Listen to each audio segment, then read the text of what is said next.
How's it going, ladies and gentlemen of the Bat family? Welcome back to part 2 of the what you want to see in the Batman 2021, the first of the 3 movie trilogy. That's if we should get 3. I don't see why not. That's the plan anyway. A little while ago anyway, I asked you guys, what do you want to see? I wanted to see what you wanted to see out of the first movie, whether that's in regards to all the characters, the villains, the tech, the white eyes, the suits, the Riddler cane. I don't know. There's lots of things that you guys included, and you guys know me if you've been subscribed to this channel for quite a while. I like to talk. If you go on to enjoy this, guys, hey, hit that like button. Why not? And join my Discord server to talk about the Batman with me personally. If you don't know what Discord is, go look it up. It's completely free. You should know what Discord is in 2020. My server's rocking. That's not even me being cocky. It's a good server, so join it, and hopefully I'll see you there. Maybe even talk to you in voice chat. So let's start with number 1 from Prox. Prox, what a username. A lot of these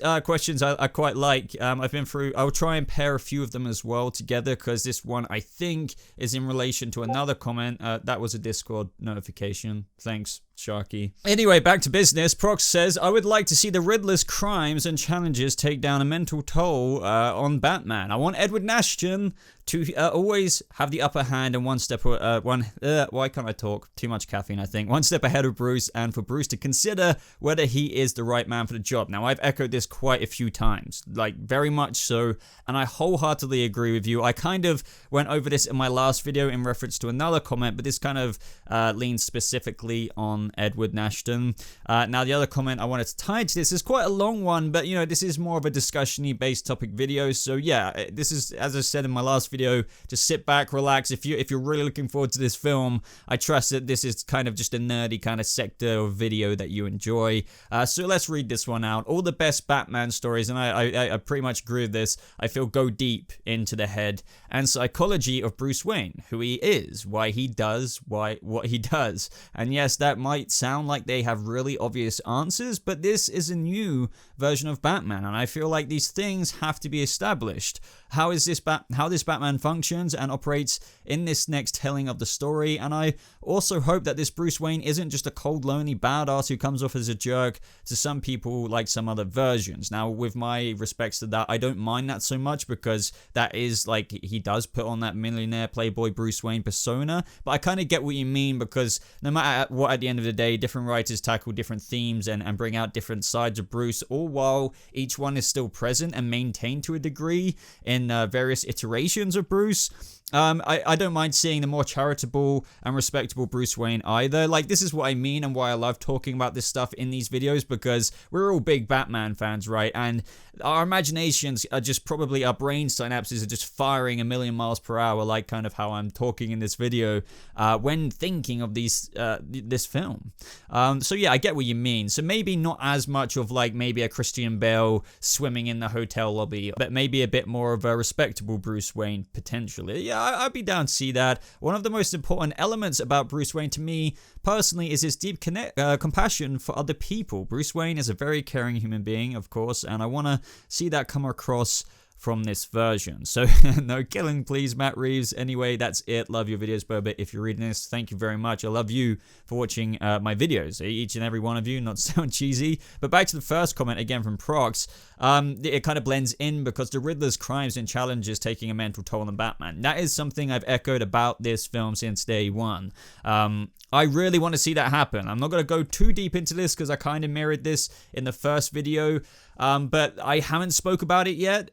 But there were supposedly those leaks online, and don't worry about spoilers. These are very, very mild. It was just like a Riddler's victim. And I don't know if it's confirmed to be an actual real leak. And yeah, I mean, it's just something you would expect of the Riddler. It was just like, and it seemed to be in the same chair of what Matt Reeves posted. If you guys remember that first chair picture that looked like it could be in Wayne Manor. And it was basically a situation where he was probably toying with either, I don't know if it would be Bruce Wayne, maybe Batman found this and the body was meant to be for a Gotham official or something. I think it said no more lies or something like that. Either way, it was like, in this film we know Batman is investigating, very much so detective driven. So I am looking forward to Edward Nashton for this film, aka Edward Nigma, which I'm sure he will get that. Even if not, it's fine. Edward Nashton is one of the OG, if not the OG name, sorry, for the Riddler. I think it's perfect. Obviously, Batman coming across other villains like Oswald Cobblepot, who knows how he ties into this whole actual main storyline with the Riddler, or whether it's just an obstacle Bruce goes through to find out the real identity, which is, of course, Edward Nashton, probably behind the whole big scheme. It needs to be a mind-effing game. And as I said in the first video, he needs to be pushed to his brink. He may have been doing some drug busts because we know Batman is in his second year. So this guy, Bruce Wayne, has been through his training, he's been through all of that. He's even been out in Gotham. There may even be tales of Bruce, Batman, and that may have actually given him this aspect of self-confidence to the point in this movie where we're in year 2 and he comes across the Riddler where he realizes, oh, I can handle this, but it turns out to be a continuous challenge to the point where it really pushes him to a brink. And as I quote Matt Reeves, or should I say paraphrase, this arc will allow him to go through a transformation. So I essentially say it's like Kid Flash turning into the Flash at the end. It's like Robin turning into Nightwing. It's like Bruce Wayne is technically Batman, but he's not really graduated as Batman, but he will by the end of this movie, and I completely agree. Riddler is the perfect villain for that, and showing more other sides of Bruce Wayne, I completely agree as well. We need to see more of that. There's just so much flavor available for this movie, and I am talking way too much over this question. So next question is from, I completely agree with this one as well. You guys are really mirroring my mind. The Gallifreyan Knights, interesting username. Gotham, I'm really excited to see Gotham. Filming in London and Glasgow is such a genius idea because of the architecture. This may be the most beautiful looking Gotham City since the Burton films, 110%. I also love the idea of Pattinson and Batman as Batman and Serkis as Alfred, so I'm really fascinated by their performances. Yeah, I'm so intrigued. Obviously, the locations, they were filming in Glasgow, there was some stuff in London, they're going to be kind of dying around the area. The architecture is extremely rich. They're definitely, in how you reference Burton's Batman, definitely. It's not going to probably feel like the, cliche how, New York or Chicago is meant to mirror kind of Gotham. It really does feel, considering they were in like Temple in London, it will be more of that comic book accurate Gotham, really. I have no problems with the modernized kind of Gothams, the New York-esque Gotham, and I'm sure it will still feel a little bit like that. I mean, this is a city after all. But the fact we're going to get this noir, I mean, this film is being labeled and advertised as this noir-driven point of view. I repeat that all the time, but I say that because it has a distinct brand and tone. And these places, these locations really bring that out. And Gotham, as we all know as well, is a big character within itself.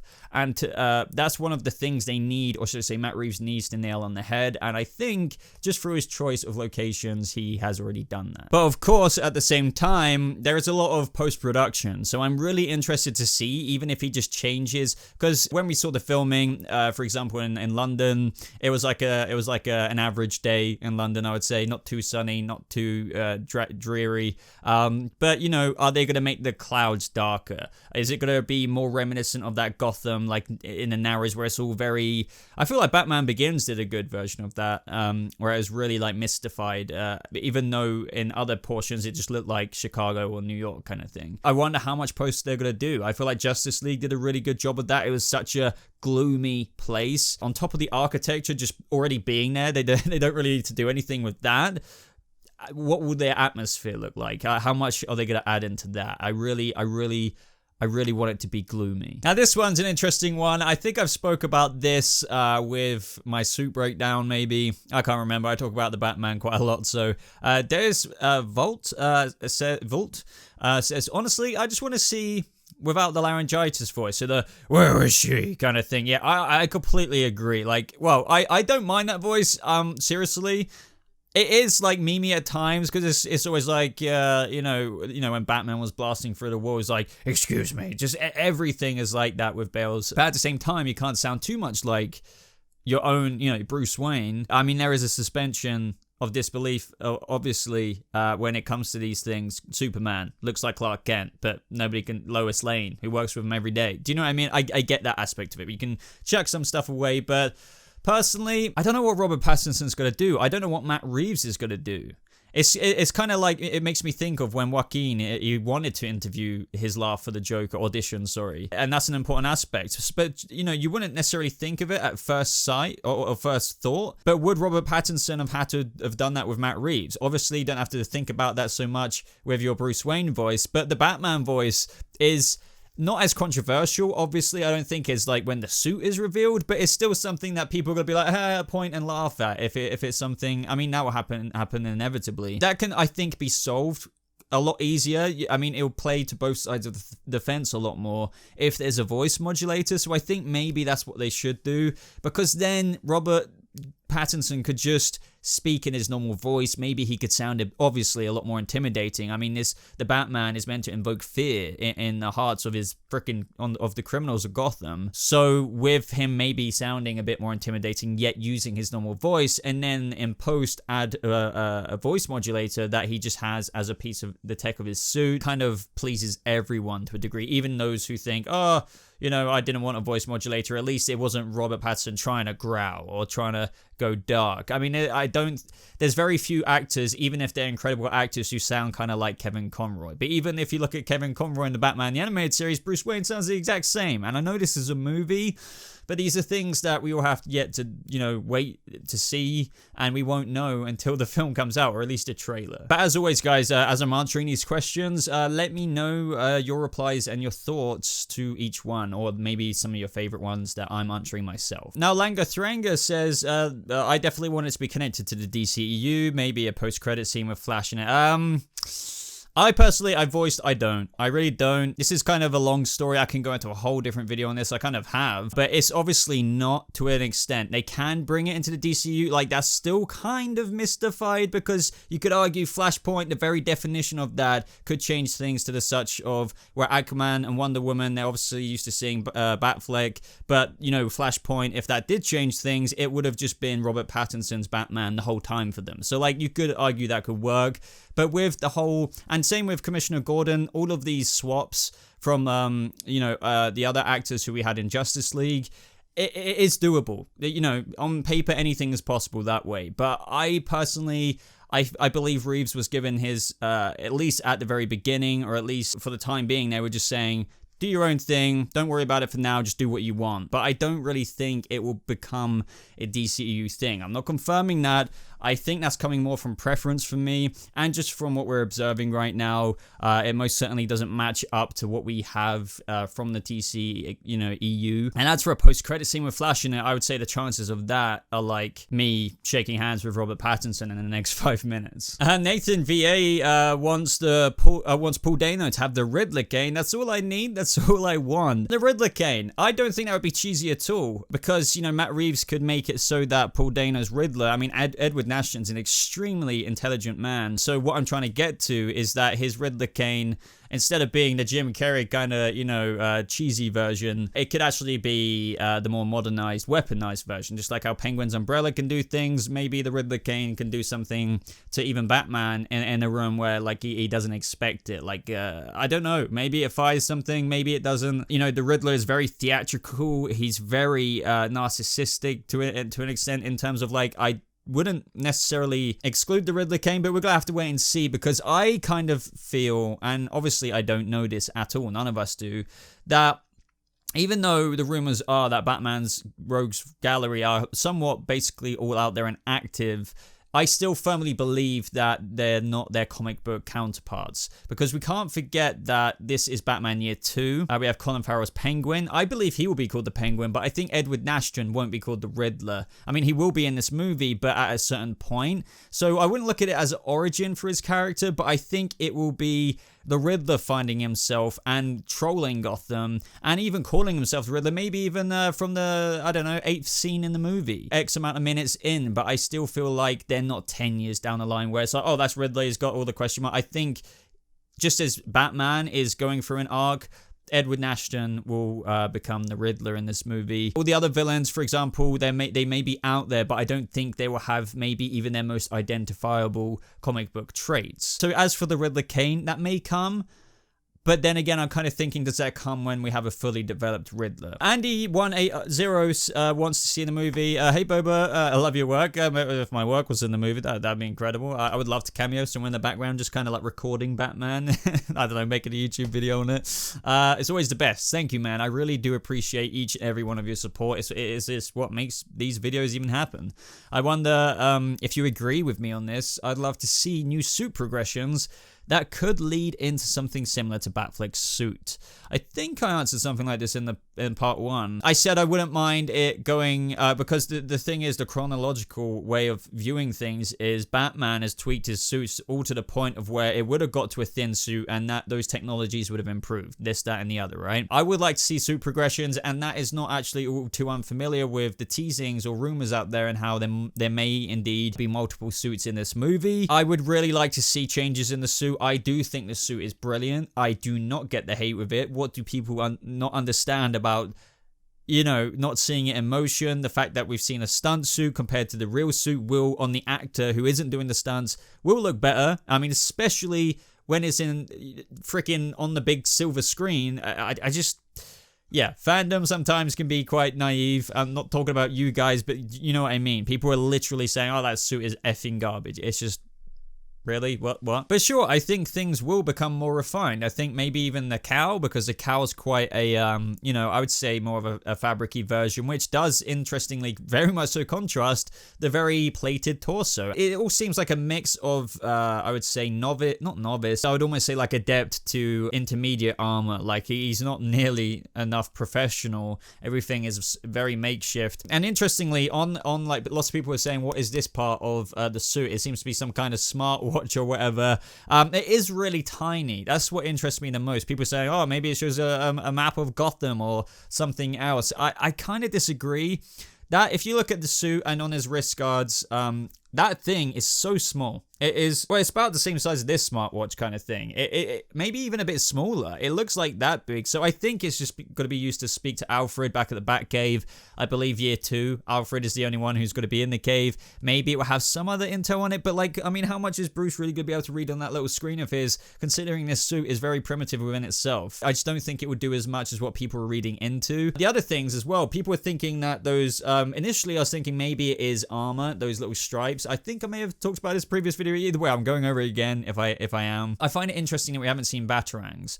Maybe it is too early to see batarangs, but at the same time, they do resemble, I can't remember the proper name for them, so excuse me there, but ninja, not throwing stars or something like that, but ninja kind of throwing freaking, not needles, but like, I don't know, whatever you see is on those wrist guards there, whatever you want to call them. And I think that's interesting. If we don't even get batarangs, I mean, I think we will, but we might not get them initially. If it's true we're going to get multiple suits, maybe the batarangs will come midway through the film, but initially with this suit that we're seeing, maybe he's just throwing stuff like that, those kind of like almost spikes. Ninja spikes, which makes sense because Bruce has been trained, and maybe this is something he took home with him. But then again, if he's got the bat symbol on that suit, why wouldn't he have fashioned, instead of these ninja spikes, why didn't he fashion batarangs? You would have thought maybe that would have come to him first. Maybe this is more easier for him to carry. I know a lot of people are thinking that this is batarangs. Could be true, but I think maybe it is more the symbol of the gun kind of thing. It is interesting how it is very sharp in the corner there. It does, and at the bottom of the winged part of the symbol, it does look like it is sharpened, and it looks like it has been curved and even thrown before. Now lastly, I'm just going to answer this question because I've been talking for long enough. I didn't think this video would go on for this long, but hey, here we are. I cannot pronounce the name Joao. I'm sorry. I butcher a lot of names. I feel like he will tell his secret to Lucius Fox. So do you want to see that? And then have a massive upgrade for probably the last fight in the film? Okay, so that's maybe a theory you have for obviously what's going to happen in the movie. The reason why I took a screenshot of this comment is Lucius Fox. I don't think he's going to be a thing in this film. Maybe he will, but just from the press release about the Batman, they released the star ensemble cast. There wasn't any Harvey Dent, so like people are already thinking, if they haven't dropped, you know, who's got to be in the line for Harvey Dent, then maybe he's not in this movie. Or if they haven't given any other cast in that press release, then that's because there isn't anyone else notable in this movie playing those characters. And it doesn't mean they're not going to be in the future movies, but the same with Lucius Fox. If he was going to be somewhat of a semi to minor character in this movie, then I think they would have announced, Matt Reeves would have announced who Lucius Fox is. So I'm thinking Lucius Fox may very well be in the trilogy, maybe in the second movie, the third movie, we will see massive improvements from him possibly. But I truly feel like as much as this movie isn't Batman Year 1 or 0 year, it very much so is at the same time. He's going to be in his second year, but he's going to be very much just him and Alfred. But further along to the point where it's not the beginning where it's like, okay, we're watching Bruce be a proper little noob with a bow and arrow on his back, maybe like 0 year on a motorbike, but it's going to be year 2 where he's gone a bit further, but he's by all means not even at Lucius Fox level yet, but maybe he meets him down the line. I could be wrong about that. Lucius Fox may be in this movie. More castings may come out, but I just feel like that would have been announced. Same with other characters like Harvey Dent, who were rumored to be in this movie as well. But we're going to ultimately have to wait and see. I would love to know what you guys think of that. But that is all for this video, guys. There are even more questions. Unfortunately, wait. Did I get through more? No, I didn't. There is more. There was a couple more. But I will do maybe part 3 if you guys want to see it when we get more stuff to talk about, of course. The most important thing I want from you guys in this video is to read your responses. What do you think about what I said about these questions? Or just label your own thoughts on whole new wants of the film. I love reading them, seriously. I'm so much looking forward to this film, just like you guys are, and it's really interesting interacting with you guys, and you can do that more in my Discord server. Go ahead and join it. The top pinned comment of the comment section down below will have that comment, we'll have that link to the server. Other than that, follow me on Twitter if you want to stay more up to date with me when videos are coming out and stuff like that. Subscribe to the channel for more Bat stuff like this, updates on the Batman 2021, stuff on Westworld, DC TV shows, you name it. But thank you so much for watching, guys. Hope you have a lovely rest of your day, and I'll see you, Bat family, in the next video. Goodbye.